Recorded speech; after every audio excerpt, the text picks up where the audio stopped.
Welcome back, Kansas City. It is official. We are on to the offseason when there's a lot to talk about. A couple takeaways from what has happened recently and what is coming here in the near future. Matt Derrick's here from ChiefsDigest.com, where you got to go check everything out that he's doing because he has the inside view, and we're going to get all the info from him. Welcome to Locked On Chiefs. From the land of the free and the home of the Chiefs, this is the Locked On Chiefs podcast. Welcome back, everybody. It's not the official league year, but it is around here because we are moving that needle forward. We're brought to you by FanDuel, the official sportsbook of both the NFL and the NBA. Make every moment more at FanDuel.com/lockedon. I have a lot that I want to cover because despite another ring, there's questions, and we're going to get there. Thanks for making us your first listen here on the Locked On Podcast Network, your team every day for free. We do have more for you in every team in this league. Everything in the NBA, baseball, hockey. Hockey's in full swing if you're a fantasy player like me. That's how I do hockey. But so check out those shows. And then go to Chiefs Digest, read what Matt says, and then you can come here and listen to him tell me why I'm dumb. So that's where we're going to start today, Matt. I thought this was going to be boom, everybody would come back. Chris gets extended. They start making moves. And now everything seems to be in the wake of a very glorious parade. A lot of question marks. Like, could Frank Clark come back? Is Juju really going to come back? Is MVS going to stay? Like, everything seems to have been what we thought prior to the playoff run. It's now all been tossed up in the air like confetti. We just don't know where it's going to land. Am I crazy? Yeah, you're not crazy. And I mean, this is like, this is a short, off season. I mean, other teams have had their offseason going for over a month. So the Chiefs aren't even a week into the offseason yet, and they already got to start figuring out some decisions. And it's already 2023 season. So yeah. New league year is 22 days away. So we're 3 weeks out from that. Combines next week. I mean, it's getting serial. And we gotta tag somebody. We gotta put a franchise tag on somebody before March 7th. Right. 2 weeks. I say I'm not going to be doing it, and I'm not responsible for the paycheck, but no, but you'll be covering it, and so will I, because that's really what it comes down to. And I don't see any way on this earth that Orlando Brown gets a new full contract signed from the Kansas City Chiefs in the next 14 days. Do you see it any other way? No. I mean, I can't imagine that a deal gets done that quickly. So the franchise tag seems inevitable, and it's not. I mean, that's not a deal breaker. I mean, that isn't a bad sign either way. When the Chiefs made this trade before Orlando, remember, they planned ahead. I mean, and one of the scenarios that Gay game planned out was, what if we trade for Orlando, can't work out a deal for him, and end up franchising him for 2 seasons? I mean, that was one of their considerations. It was not plan A, wasn't necessarily plan B or C either, but they were prepared for the possibility. And, and I think Orlando was probably prepared for the possibility too. Now, playing under the tags, another question, but the tag and the deadline for March 7th is step one. It won't be too dissimilar to me from last year. I mean, if the deal gets done, deadlines make deals.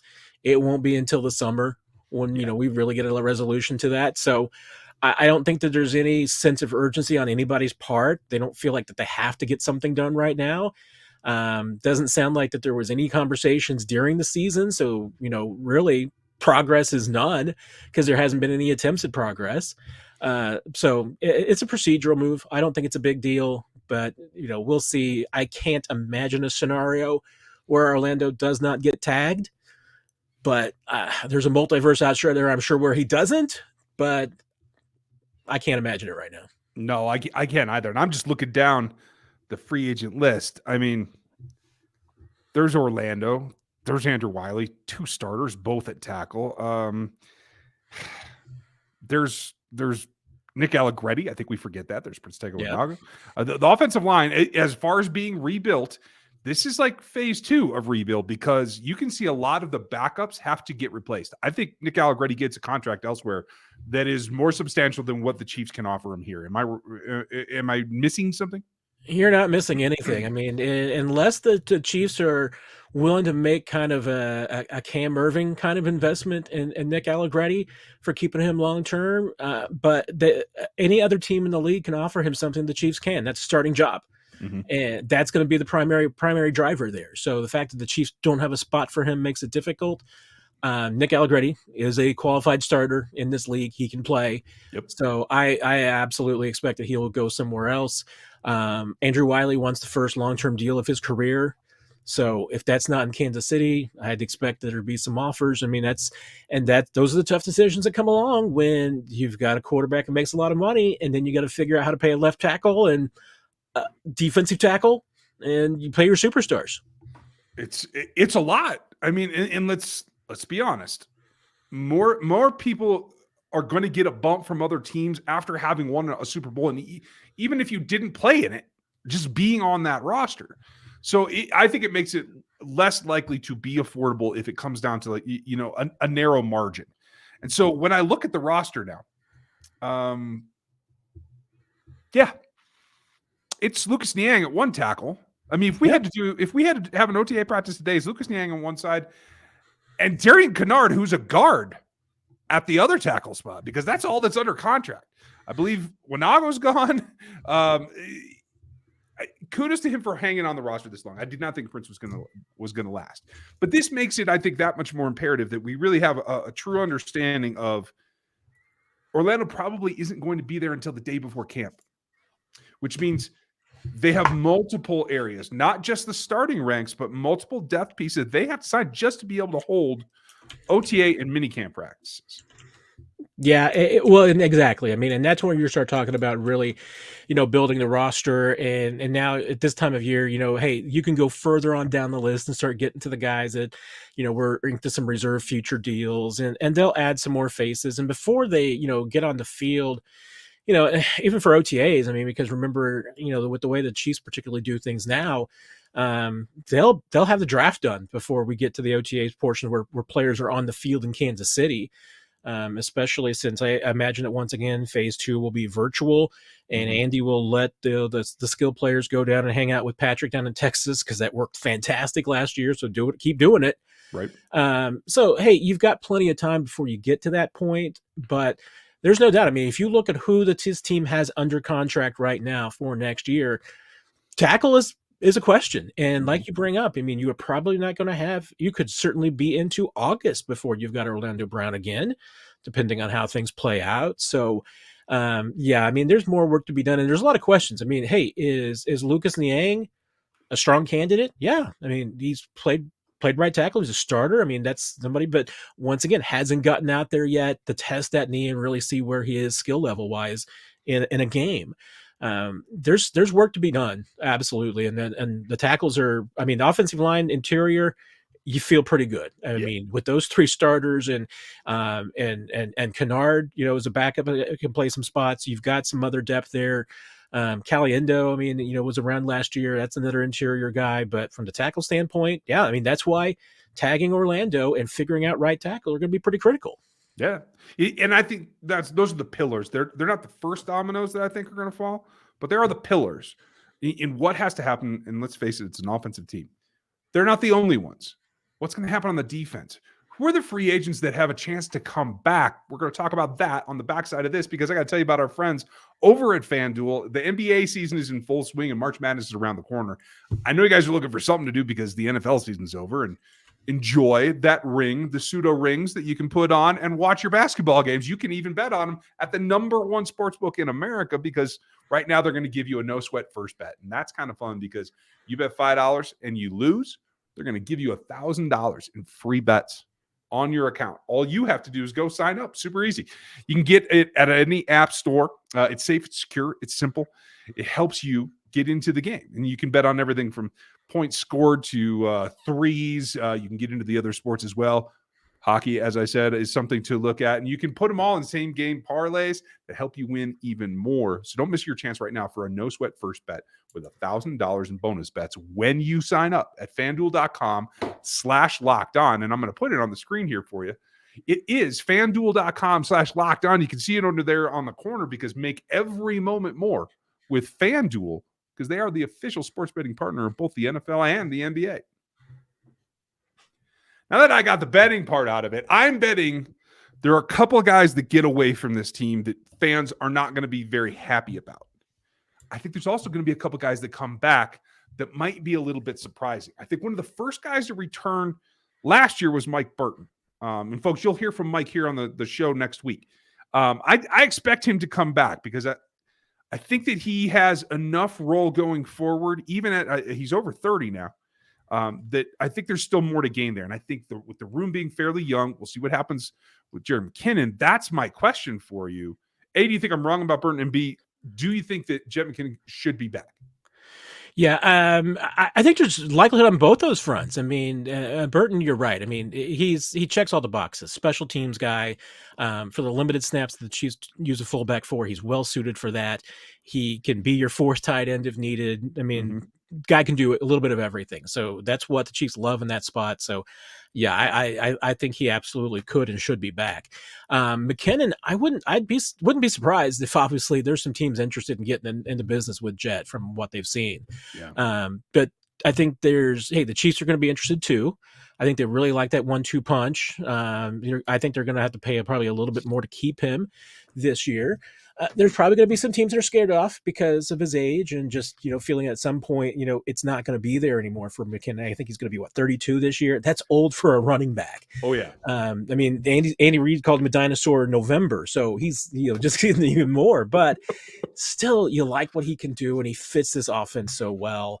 That's going to be a tough one. I think the Chiefs can keep him. That's going to be tougher. Before we get yelled at, do want to point out Prince Tega is an exclusive rights free agent, so good Chiefs point. still do have control over him. Yes, if they choose to exercise that. Fair enough. We'll get to that conversation when we find out just what kind of market everybody has, including Andrew Wiley, who I actually am feeling pretty positive for him. Like you said, this might be his last chance at a big multi-year contract, and I call Super Bowl 57 his redemption game. I think that sends the league out that there's going to be more interest there. Jets interesting to me, but the running back room is one of the few that outside might have a very different perception than what I have. And my big question to you is, do you have a read on what the situation is with Clyde Edwards-Helaire? Do you think he could be back? Do you think there would be interest in trying to move on from him in a trade situation, maybe with a certain team that plays right there in our nation's capital? Well, that's a great question. I mean, and with EB being out there, I mean, yeah, and honestly, I mean, there's a couple of kind of Chiefs East kind of situations. Don't forget Ryan Poles in Chicago. I mean, there might be some free agents there that he's interested in too. Yeah, I do think that could be a consideration. And with Clyde in particular, just take the name off of Clyde and look at him and what he is. And unfortunately for Clyde, I mean, there's some blemishes on there. Mm-hmm. One's the injuries. He has not been healthy for 3 seasons. This was another season where he wasn't healthy. He's got a 1,000-yard season, but it was a couple of years ago. I mean, it was his rookie season. So there's another problem that, you don't have that consistent behavior on tape, with Clyde. So running backs in this league, I mean, right now what Clyde looks like on paper, I hate to say it, but they're a dime a dozen. I mean, it really, with any type of investment that you're making in Clyde, it's going to be pure on the upside about who he is, where he's been in the past, what he was coming out of college, what you feel like he can do. I mean, at this point in Kansas City, he's been he's right now he's the number 3 back. That's what he was at the end of the season when he was healthy and into the postseason. I don't know that that's necessarily going to change. I mean, the Chiefs are pretty happy with Pacheco in the starting position. If Jet comes back, that just doesn't leave a spot for Clyde. And so, I mean, I think it's going to be natural for the Chiefs to shop him around. I mean, this is also, you're not picking up a 5th-year option on a Clyde. So that's not, a consideration. He's going into the last year of his contract. So I think there would certainly be some interest on both sides in exploring a trade, giving him another opportunity to get a fresh start somewhere else. And hey, EB, Chicago. I mean, I think there are teams that would be willing to take a bet on Clyde, but I don't know if they're necessarily going to spend a lot. So are you talking about a 6th or a 7th? I mean, don't dream too much on the return. You're not getting the 1st round pick back for Clyde. No. That ship has sailed. I just like the concept because they have Brian Robinson, who's going to be the starter there in Washington for EB. They have Antonio Gibson, who I still feel can line up more in the slot and be more effective than maybe out of the backfield. And either way, you have J.D. McKissick that I think is going to be returning there. And I think that's it in terms of who's under contract now. So at the very least, it's a way for EB to make the transition and kind of teach his running back room, a room that I know he's the offensive coordinator, folks. I get that. He's always going to have a place and put more focus on the running back room. Ask any running back that plays for him now. In fact, I'm going to ask Mike Burton that. But I do think that might help in the transition because I do feel, I'm glad you brought up EB, that he is in a unique situation for himself as well. Much like Andrew Wiley needs to get the contract here. This is EB's big chance. And I think he's hard to swallow in some ways because of his intensity and his accountability, or things that I actually really value. But I think that's tough. And how do you see the situation with EB? Is this the opportunity that it feels like to me, or is this more of it's a trap Star Wars kind of routine? I actually went with Kobayashi Maru earlier today as the comparison, the no-win scenario. I don't think it's that bad for EB. I really don't. I mean, it is absolutely an opportunity. The frustrating thing, is it a hoop that other guys haven't had to jump through? Yeah. I mean, and that's the frustrating thing. So, I mean, I think EB has got to be at one point both excited and a little bit disappointed at the same time. I mean, leaving the situation he's got in Kansas City for something less than a head coaching job isn't going to be easy. But at the same time, for a lot of things you've mentioned there, I mean, there's a great opportunity in front of him in Washington. I mean, he's going to get more control of the offense than he's ever had in Kansas City. Ron Rivera is very much an Andy Reid kind of style on the other side of the football. And, I think Ron's going to give, Eric a lot of control over that team. He's going to give him control of the play calling. Don't forget, I mean, this is also the first, long-term contract that EB's had in a while. He's going to get paid more money. I mean, there's a lot about this that's a good situation for EB. The tough thing is that he doesn't really have a quarterback, settled situation. That's going to be tough. And so, winning immediately and having success that's going to allow him to prove that he should be a head coach is going to be hard in year one, maybe year two. So there's some downside risk for Eric Bieniemy. There's no doubt.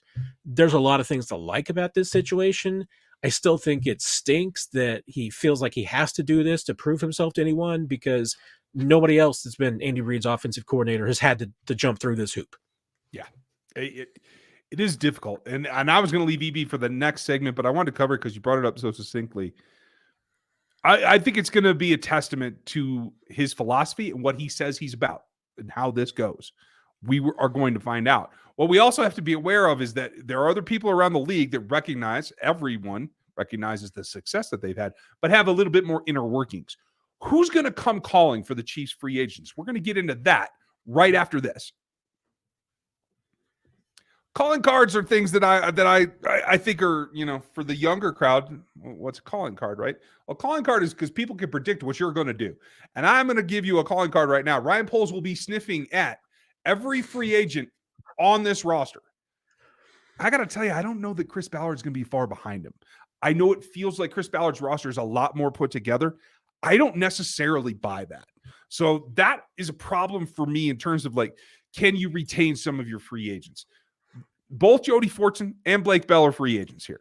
Is there going to be interest from either of those guys? Normally, I would say probably not. But with two GMs that know this organization so well, I'm starting to feel like maybe there's a possibility there.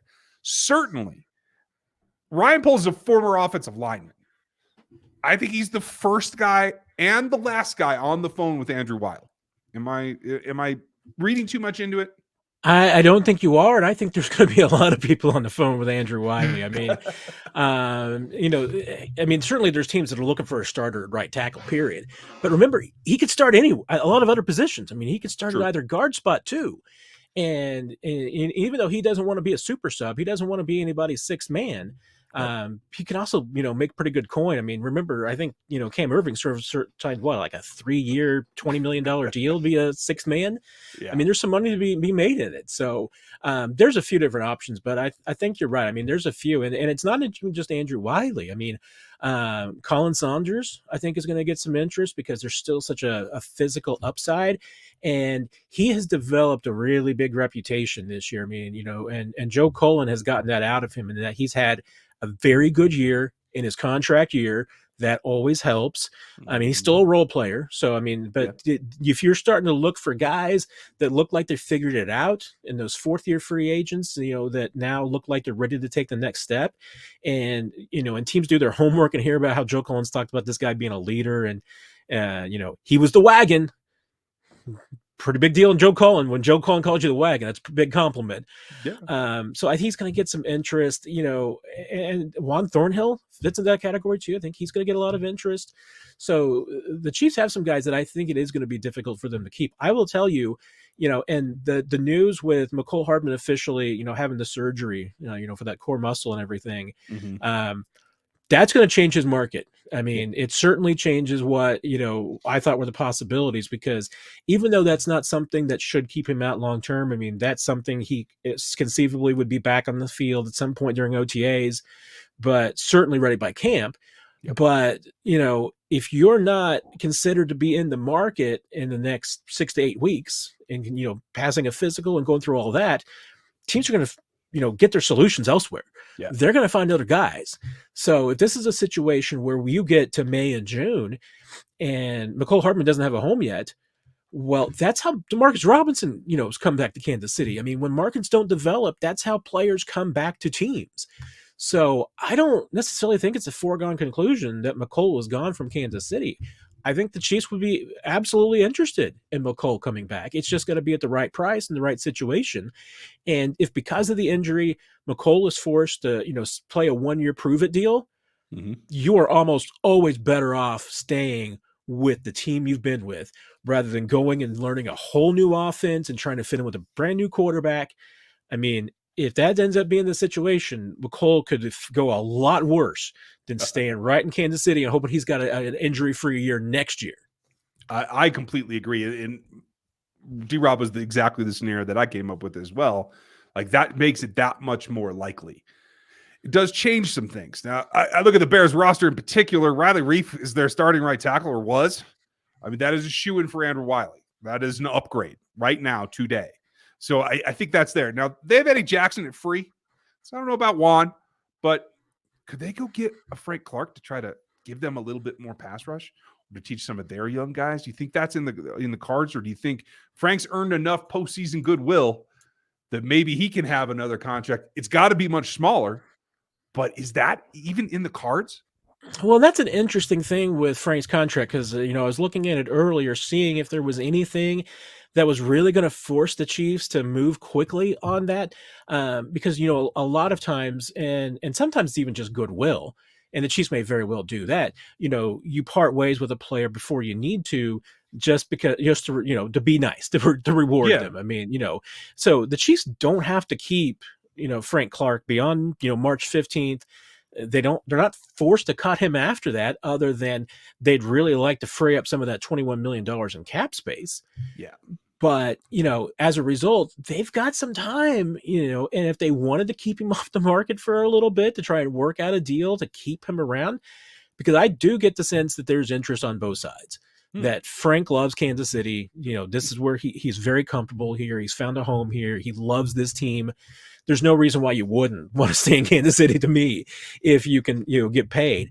And I don't know how much market there's going to be for Frank. So maybe the Chiefs are okay with him testing it. But if he's willing to come back on a pretty incentive-laden deal with a low base, I definitely think that there's interest in Kansas City. So I don't think Frank being gone is any stretch of the imagination. And like I said, I mean, other than the Chiefs could, really use some of that cap space by walking away from that contract, but not walking away from Frank, that could really just determine the timing of it. I mean, it wouldn't surprise me, obviously, if they did it sooner than later. But you do wonder, I mean, if you let Frank get the opportunity to get some offers, is that going to drive up the cost of keeping it? And that's exactly where I'm at too, because I think there is enough goodwill. Now he's 7.67 against dead money. That's about the number that I think he needs to play for as base salary. He's 21 in cap savings, not just pre-June, but post-June. So they get no benefit by saving it. Correct. And I think that's really the key is you can see some teams want to keep that because I can get that bigger chunk. I can do my next thing. I can do the Chris extension later. Maybe Orlando kicks in by then.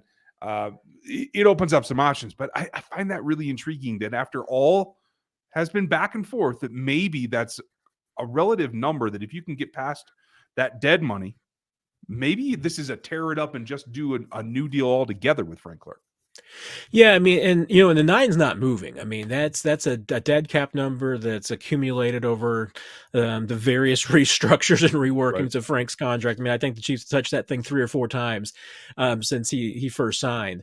So that's already paid for. I mean, that $9 million cap hit, you've already paid Frank for the past success and for all those postseason playoff sacks. Now it's about what are you going to pay him going forward? And no, the Chiefs aren't going to pay Frank Clark $21 million this year. We know that.